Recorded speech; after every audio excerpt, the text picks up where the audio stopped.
Hola, qué gusto saludarles en este repaso de la lección número 9 que se titula Guárdense de toda avaricia. ¿Qué tal? ¿Qué tal? Buenos días, feliz sábado. Feliz sábado. Pues les leo el versículo para memorizar que se encuentra en Lucas 12:15 y dice, y les dijo, cuidado, guárdense de toda avaricia, porque la vida del hombre no consiste en la abundancia de los bienes que posee. Los invito para y que inclinemos nuestro rostro y vamos a hacer una oración.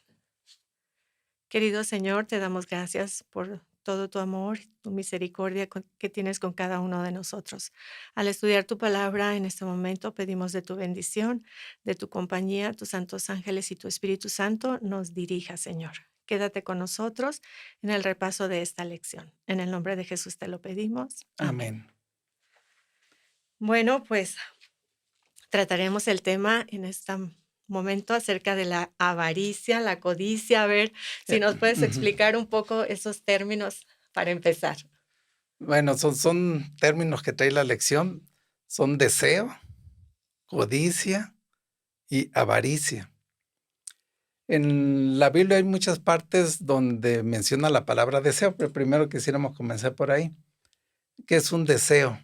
En la Biblia, en griego, está la palabra epitifamia o epitimia, y que se puede denotar como deseo. Esa palabra aparece en varios versículos. Así nada más les voy a comentar uno que dice, por ejemplo, antes de nuestra conversión caminábamos en los deseos, y ahí está la palabra en griego, epitemia, de la carne, sin conocer a Dios. Y la humanidad sigue los deseos, otra vez la palabra en griego, epitemia, de su corazón. Entonces, si nos quedamos hasta aquí, pensaríamos que esta palabra es mala, que son en un contexto malo. Pero también esta palabra aparece en contextos buenos. Por ejemplo, Pablo desea, la palabra en griego epitemia, ver a sus hermanos en Romanos 15:23, y desea, otra vez la palabra en griego epitamia, estar con Cristo. Entonces, hay deseos buenos Y malos. y deseos malos, ¿no? Entonces, y de acuerdo con eso, pues podemos decir que hay kakos, epitamia, que kakos es malos en griego, y epitamia, pues ya vimos que era un deseo. Pero estos deseos de kakos, epitamia, pueden ser deseos malos y deseos dañinos, como la avaricia. Y aquí en la avaricia aparece otra palabra que también se usa en varios contextos, la palabra pleonexia, algo así. Entonces, esa palabra denota avaricia, pero también denota la codicia en varios contextos. Entonces, ya vámonos ahora a la definición que conocemos nosotros como avaricia. ¿Cómo conocemos como avaricia? Yo creo que es nosotros cuando pensamos en un avaro, Una persona avara. ¿qué pensamos de él? Pues de que no da dinero, ¿no? De que esa persona posee muchas cosas y no da dinero. Eso es la avaricia, es el afán de poseer cosas materiales y no compartirlas. De una manera desmedida, ¿no?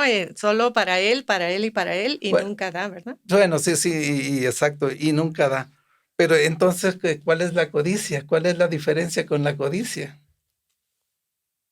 A ver, explícanos. O sea, la codicia que es el pecado, que es lo que viene a dar la lujuria o la concupiscencia, es el afán, no, bueno, ya no es el afán, ya es el deseo sin control de poseer cosas, incluyendo de los demás. Entonces, se fijan, ya no es, ya es diferente. Una cosa es, pues sí, es el afán de poseer cosas materiales, eso es avaricia, pero la codicia es el deseo desmedido de poseer riquezas o posesiones de otras personas. Y ejemplos hay muchos. Y aquí en la lección, en la parte del domingo, nos habla de una persona, o no, bueno, no es una persona, es un ser que codició demasiado. Así es. Ujú. Pues, saben que a veces, surge esta cuestión, esta pregunta acerca de, pues, cómo surgió el pecado en el universo de Dios, ¿verdad? Y, pues, entendemos, por lo menos en parte, de que fue en esencia, por la codicia, ¿no? Quizás la codicia sea el pecado original definitivo. Ese 10º mandamiento que Dios nos dice, ¿verdad? Que no debemos de codiciar a lo del prójimo. Entonces, vino a ser, que Dios nos lo remarcó en los 10 mandamientos para que lo tengamos presente, y fue como surgió esto en el universo, ¿no? Esa fue la esencia de la rebelión de ese ser que estaba, pues, en una buena posición en el cielo, porque, pues, se estuvo descontento él, no estaba contento, más bien con su puesto elevado que tenía en el cielo. Y nos dice en Ezequiel 28, 14, 15 y 17, nos dice acerca de Lucifer, que fuiste ungido querubín grande protector. Yo te puse en el santo monte de Dios. Allí estabas. En medio de piedras de fuego andabas. Miren, no se quemaba, ¿eh? Perfecto era en todos tus caminos desde el día en que fuiste creado, hasta que se halló en ti maldad. Se enalteció tu corazón a causa de tu hermosura, corrompiste tu sabiduría a causa de tu esplendor. Yo te arrojé por tierra para que los reyes te vean. Mire, no se quemaba entonces. Y también dice que era muy hermoso y también tenía mucha sabiduría. Entonces, hasta el momento en que su corazón se corrompió, ¿verdad? Y también en Isaías 14 nos da algunas ideas adicionales acerca de este misterio de iniquidad, de por qué en el corazón de Lucifer nació esta idea, ¿no? Dice, tú, Lucifer, que decías en tu corazón, subiré al cielo en lo alto, por encima de las estrellas de Dios levantaré mi trono. En el monte de la reunión, al lado norte me sentaré, sobre las altas nubes subiré y seré semejante al Altísimo. Miren, ahí estuvo el problema de Lucifer, que él no estuvo a gusto con su situación y pues quiso ser semejante al Altísimo. Quiere decir que quiso ser igual a Dios, él Codició quería, su sí, posición. codiciaba, él quería Ujú. ser igual a Dios, no estaba contento. Y también nos dice la hermana White que él podría haber seguido gozando del favor de Dios, amado y honrado por todas las huestes angélicas, empleando sus nobles facultades para ayudar a los demás. Sin embargo, poco a poco Lucifer se fue entregando al deseo de la exaltación propia y en lugar de procurar que Dios fuese supremo en los afectos y la lealtad de sus criaturas, Lucifer se esforzó por ganarse pues la lealtad de sus criaturas, y por eso 1/3 de los ángeles, que fueron los que logró convencer, pues fueron arrojados a la tierra, ¿verdad? Y pues ahora, el resultado de lo que pasó allí con Lucifer en el cielo, pues lo conocemos ahora como el conflicto de los siglos, ¿verdad? Y las consecuencias incluyen, pues, el tercio de ángeles que fueron arrojados aquí y que ahora están reservados para el fuego eterno cuando llegue su momento, y miles de millones de impíos dice que se unirán a ellos. Y bueno, pues aún ahora en nuestro tiempo, Satanás ve que el tiempo es corto y no deja de trabajar aún así, pues induce a los hombres a que sean egoístas cada vez más y que piensen en ellos. Y díganme ahora si no, no vemos personas que inclusive no se quieren ni casar, ya quieren vivir solo para ellos. Y si trabajan, dicen, ay, no, pues ya mi dinero ya no lo quiero compartir con nadie. Entonces viene como una tendencia a vivir solo para mí y al egoísmo. Y si trabajo, quiero que solo lo sea en beneficio para mí, ¿no? Mucho egoísmo y Satanás pues, se pone contento y feliz con este tipo de actitudes, ¿no? Sí, así es. Nada más para terminar este día, en Efesios 5:5 y Colosenses 3:5 nos dice, porque sabéis esto, que ningún fornicario o inmundo o avaro que es idólatra tiene herencia en el reino de Cristo y de Dios. Eso fue Efesios 5:5. Y en Colosenses 3:5, haced morir, pues, lo terrenal en vosotros, fornicación, impureza, pasiones desordenadas, malos deseos y avaricia, que es idolatría. Bueno, pero también les queremos comentar que aunque este versículo dice que no podremos entrar al cielo si somos ávaros ahorita, pero al final yo creo que sí les tenemos una receta o una solución para este tema de nuestro carácter. No todo está perdido, así es que tenemos solución en este mundo todavía. No dejemos que Satanás gane terreno por lo pronto y al ratito les vamos a dar la receta, ¿no? Así es.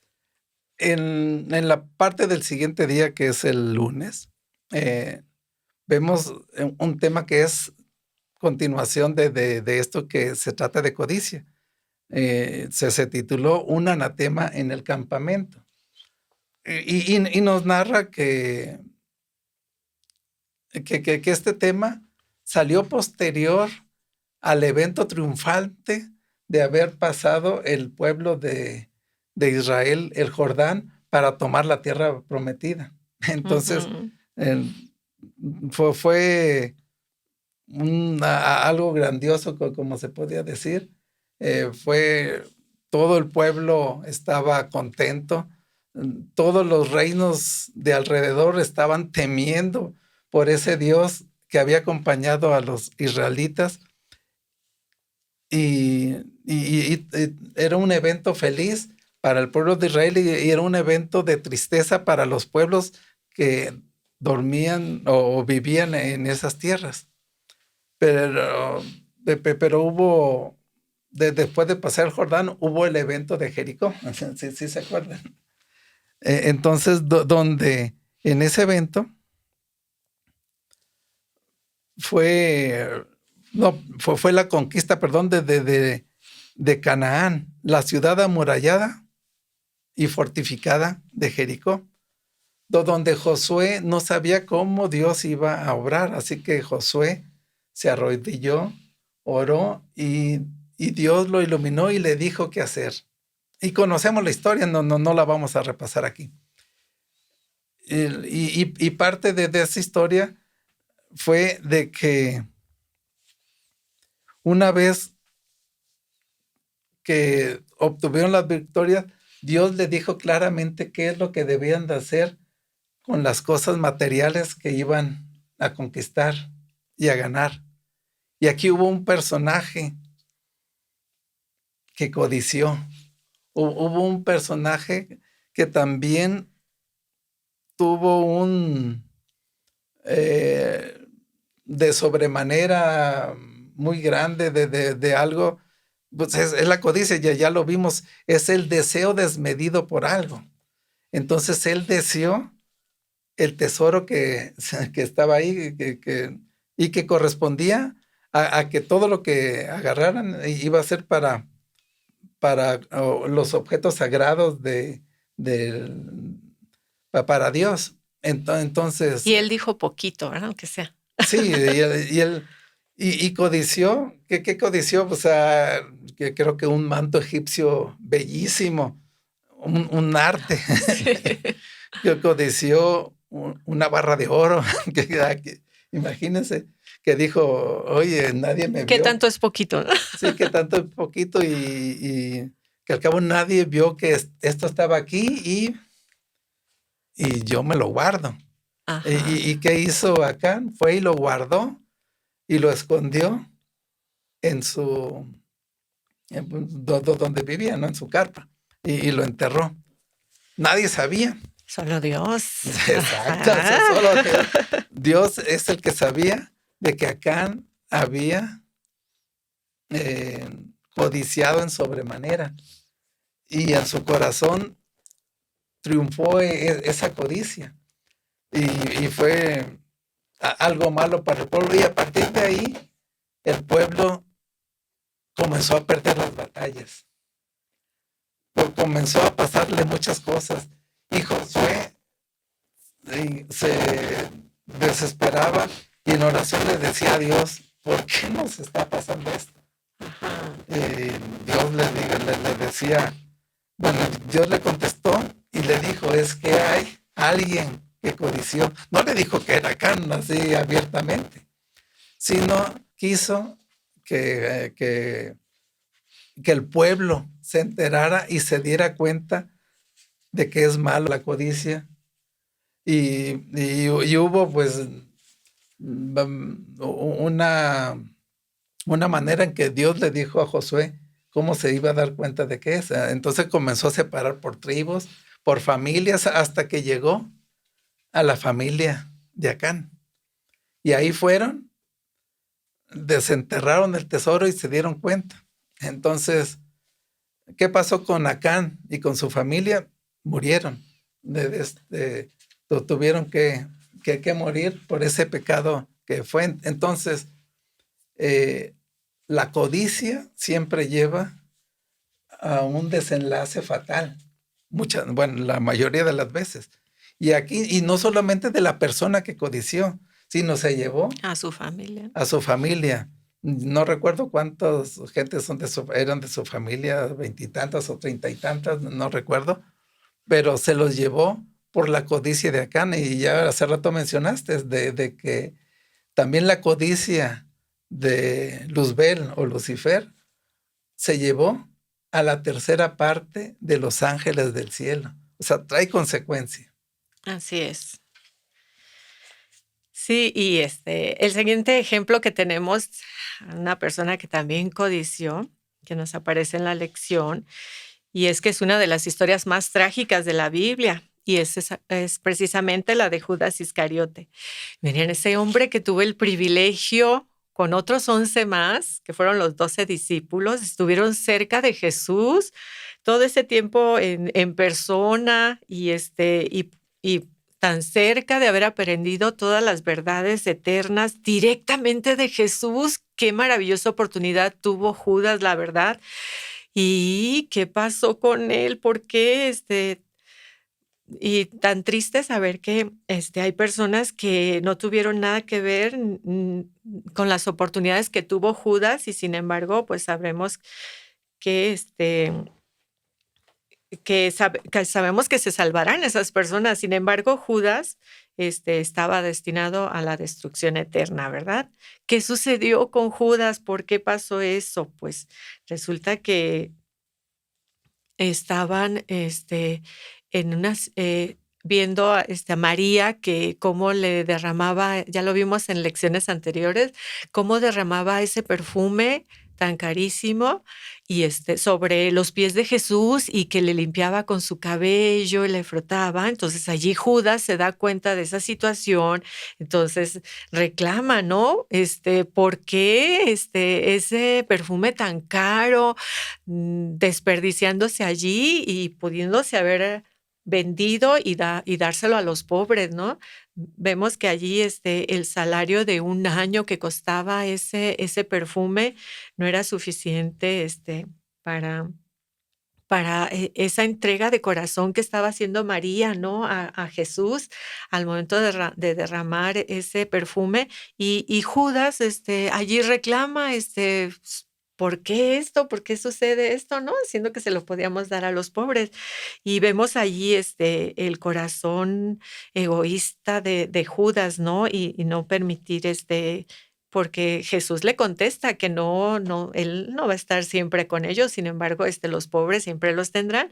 Sin embargo, aquí queremos llamar la atención sobre Judas, que él, pues, quería que ese dinero se fuera a los pobres. Sin embargo, vemos que Judas no estaba haciendo bien las cosas, porque allí, pues, él tomaba del dinero de la iglesia de esos momentos y lo tomaba para él, ¿verdad? Él codiciaba ese dinero que le pertenecía solo a Dios, que llevaba otro fin, y él lo tomaba para él, ¿verdad? Ni siquiera era para los pobres, era para él, ¿verdad?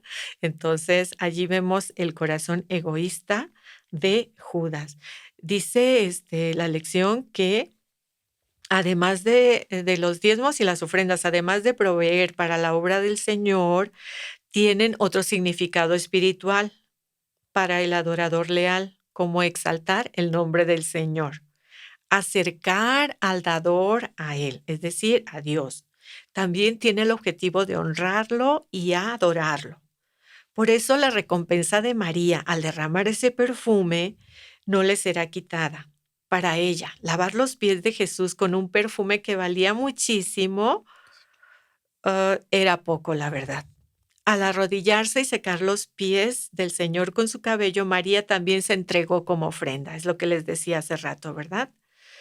Ahora tenemos que en una cita de la hermana White nos dice que las personas abnegadas y consagradas que le devuelven a Dios lo que le pertenece, es decir, los diezmos y las ofrendas, de modo que Él lo requiere, serán recompensadas de acuerdo con sus obras. Aunque se gastaran equivocadamente los medios así consagrados y no cumplieran los propósitos para los cuales el dador los había destinado, la gloria de Dios y la salvación de las almas, los que realizaron el sacrificio con sinceridad, con el fin único de glorificar al Señor, no perderán su recompensa. Así es que, hermano, si usted está preocupado por decir, ay, sí, mis diezmos y las ofrendas no sé si realmente se vayan a utilizar para lo que es, para la salvación de las almas, no se preocupe. Mire, ya ese es tema de Dios con, con las demás, ¿verdad? Si usted, su corazón está dispuesto a entregarle a Dios, ya usted ya no se preocupe, usted entrega su sobre con el dinero, ya si se utilizó en eso o no, ya no se preocupe. Solo usted cumpla con su parte de entregar sus diezmos y ofrendas, ¿verdad? Ya Dios se encargará de que lo otro se cumpla, ¿verdad? Así es. También tenemos otros personajes que nos muestra la lección de estos ejemplos de advertencia que se nos dan. Y esos personajes son Ananías y Zafira. Y Zafira. Ellos, nada más así rápido, recordamos que estaban viviendo. O sea, ellos vivieron después del Pentecostés, o vieron ahí los milagros del Pentecostés, donde descendió el Espíritu Santo y el Espíritu se derramó ahí a todos los presentes. Y, en forma de lenguas de fuego. sí, bueno, sí hubo un derramamiento grande y hubo el primer reavivamiento, vamos a decir, desde la época después de Cristo. Entonces, ese hecho maravilló mucha gente, a los que conmovió el corazón. La gente se juntaba y nos narra aquí el Evangelio de que la gente ponía todo en común, pero prácticamente entre esa comunidad no había necesidad porque la gente estaba tan maravillada del Espíritu y de la comunión con los apóstoles que vendían todo lo que tenían y con gozo lo ponían, lo traían al templo. A los pies de los apóstoles para que los repartieran. O sea, todo para todos. Era todo para todos. Se los daban a las viudas que tenían ahí, a los huérfanos, todo para la alimentación, era para todos. Todos parejos. Exacto.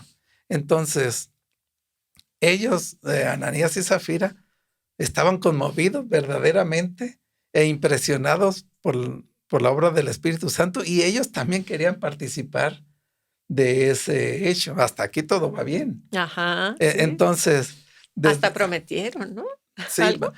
por eso, o sea, viene el hecho de que estaban tan impresionados que ellos tenían una heredad también Ujú. y decidieron venderla.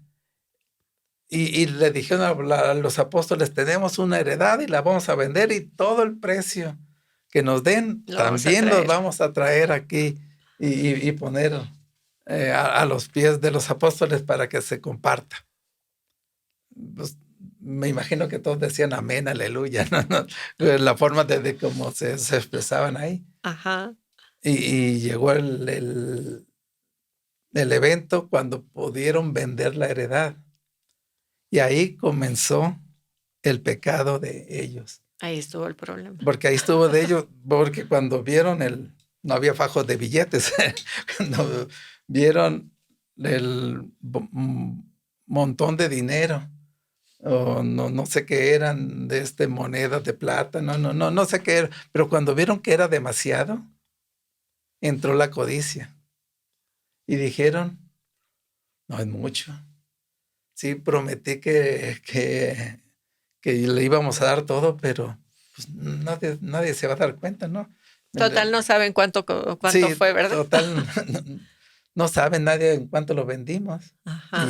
pues, ¿qué te parece, esposa mía, que pues agarremos una parte y así por lo que pase, pues no nos quedamos desamparados? Pues el terreno era mío, la propiedad era mía, así que no creo que vaya a pasar nada. O que se vayan a dar cuenta, ¿verdad? No. Sí, o ¿quién nos va a reclamar? O sea, eso pensaba Ananías y Zafira. Pero pues sabemos también la triste historia, ¿no? De que cuando, no sé por qué no llegaron juntos a dar lo que habían hecho, Que pero primero llega ella, ¿verdad? sí, entonces el Espíritu ya le había dicho a Pedro lo que había pasado. Y Pedro le dijo, ¿es todo? ¿Y qué le dijo ella? Pues sí, ¿no? Es todo. Y Pedro le dijo, pues has mentido al Espíritu y has pecado y tu castigo es sobre ti. Y sabemos que murió Al instante. al instante y se la llevaron. Al ratito llegó su esposo, ¿no? Pero la alcanzaron a sepultar, ¿verdad? Bueno, no estoy Sí. seguro, sí, aquí dice. Sí. Sí, entonces cuando llegó el esposo, también Pedro le dijo, oye, ¿y qué fue? ¿Qué pasó? ¿Sí vendiste la propiedad en tanto? Lo que había dicho la esposa, no, pues sí, y eso fue todo. Ok, ¿y qué le dijo? Aquí están los enterradores que se acaban de llevar tu esposa y aquí también tu castigo sobre ti, y también cayó al instante Ananías, castigado por la codicia. Después de eso, dice en Hechos 5:11 que vino un gran temor sobre toda la iglesia y sobre todos los que oyeron estas cosas. Y después de este incidente, la gente seguramente tuvo más cuidado al devolver el diezmo. Pero este triste relato no se incluyó en la Biblia como una advertencia sobre la infidelidad en el diezmo. Entonces, ¿qué nos enseña este relato? ¿A dónde nos puede conducir la codicia? Ese deseo desmedido de que nos nubla la razón por quedarnos con cosas que no son de nosotros.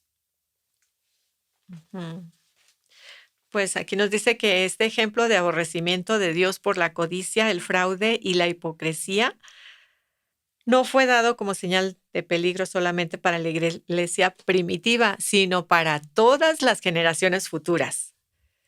Era codicia lo que Ananías y Zafira habían acariciado primeramente. Las ofrendas voluntarias y el diezmo constituyen los ingresos de la obra del Señor. Bueno, pues como les habíamos dicho, les vamos a dar una receta, un remedio, ¿verdad?, contra este tipo de males que nos acechan en nuestra actualidad. Ujú. Y vamos a ver de qué manera podemos prepararnos para no caer, pues, que nos sirva de ejemplo, ¿verdad?, por lo que pasaron los anteriores, para que no nos pase lo mismo, ¿verdad? ¿Qué Sí, ejemplo fueron para así es, nosotros? exacto. La codicia es un problema del corazón y de la mente, al igual que el orgullo, al igual que el egoísmo, y son cosas que Dios aborrece. Pero, Exacto. ¿cómo en nosotros cómo está tener una solución a esos pensamientos, a esos deseos que se vuelven, pues, como decían, son lujuriosos los deseos, con una concupiscencia muy fuerte, ¿no? Entonces, la solución a esta codicia y lujuria solamente es andar en el espíritu, no en la carne. Y los que no conocen a Dios andan en la pasión de la lujuria con concupiscencia. Sin embargo, los que siguen a Jesús se niegan a sí mismos, toman su cruz y le siguen. Pues sí, exactamente. Debemos pedir a Dios que nos dé un espíritu, pero ¿qué tipo de espíritu? Pues un espíritu de contentamiento, miren, porque grande ganancia es la piedad acompañada de contentamiento. Porque nada hemos traído a este mundo y nada podremos llevar. De eso estamos de acuerdo, ¿verdad? Así, teniendo sustento, miren, abrigo. Yo creo que ya con eso podemos estar contentos. Los que quieren enriquecerse caen en tentación y lazo y en muchas codicias necias y perniciosas, las cuales hunden a los hombres en ruina y perdición. El amor al dinero es la raíz de todos los males, ya sabemos, y algunos, por esa codicia, se desviaron de la fe y fueron traspasados de muchos dolores. Pero tú, hombre de Dios, huye de estas cosas y corre en busca de la justicia, la piedad, la fe, el amor, la paciencia y la mansedumbre. Miren, pues tenemos aquí este ejemplo de que pues no nos andemos preocupando. Si tenemos el sustento y el abrigo, ¿qué más nos ha de preocupar, verdad? Tenemos cosas como la justicia por la que ver, la piedad, la fe, el amor, tantas cosas por las que preocuparnos, ¿verdad? Y no ser codiciosos, no caigamos en tentación. También se nos dice que la fidelidad en nuestros diezmos y ofrendas nos alejarán de la codicia. Así es que aquí está una nota muy importante. Nuestro Redentor, que conocía el peligro del hombre respecto a la codicia, él sabe, porque él nos hizo y sabe que tenemos este peligro, ha provisto una salvaguardia contra este terrible mal. Ha dispuesto el plan de salvación de tal modo que comience y termine con benevolencia, siendo dadivosos. Miren, tenemos el ejemplo de Cristo. Él se entregó a sí mismo, un sacrificio infinito. Esto en sí, por sí, va directamente en contra de la codicia y exalta la benevolencia. ¿No creen ustedes que tenemos un muy buen ejemplo con Jesús que se ofreció él a sí mismo? La benevolencia constante y abnegada es el remedio de Dios para los pecados ulcerosos del egoísmo y la codicia. Así es que debemos de ser constantes en esto de devolverle a Dios lo que le corresponde, ¿verdad? También nos ha pedido que esto de la dadivosidad, pues, se convierta en un hábito para nosotros, que no sea algo esporádico que estemos haciendo, sino que sea ya un estilo de vida, que tengamos, como un hábito ya en nuestro diario, dar continuamente, porque esto da muerte a la codicia, ya, cero codicia si tenemos este plan de benevolencia en nuestra vida, ¿verdad? Y, la benevolencia sistemática está concebida en el plan de Dios para arrancarle los tesoros al codicioso tan pronto como son ganados y consagrarlos al Señor a quien le pertenecen. Así es, y como complemento a lo que acabas de decir, también mencionamos los siguientes puntos y ya como conclusión. que es tomar la decisión de servir a Dios de corazón, yo y mi familia. Exacto. Orar decididamente o diariamente a Dios, sin pretextos, y orar por los demás, no por mis problemas, de esa oración intercesora, de siempre pensar por los demás. Y estudiar la Biblia de manera regular y de manera profunda, vamos a decir, escudriñando las Escrituras para entender lo que Dios nos dice a través de ella. Yo creo que con esta receta que Lulú nos dijo y estos puntos como conclusión, si los seguimos, vamos a quitarnos de malos pensamientos, vamos a quitarnos de la codicia, de ese deseo inmundo, de querer cosas que no nos corresponden. Espero que cada uno de ustedes en su corazón decida seguir a Dios, porque los deseos no son malos, hay deseos buenos que son los que debemos seguir, y mi deseo y de Lulú también, yo creo, es de que cada uno de ustedes se niegue a sí mismo, tome su cruz y siga a nuestro Señor Jesucristo. Bueno, muchas gracias por acompañarnos en este repaso. Les agradecemos mucho y deseamos que Dios les bendiga. Hasta luego. Hasta luego.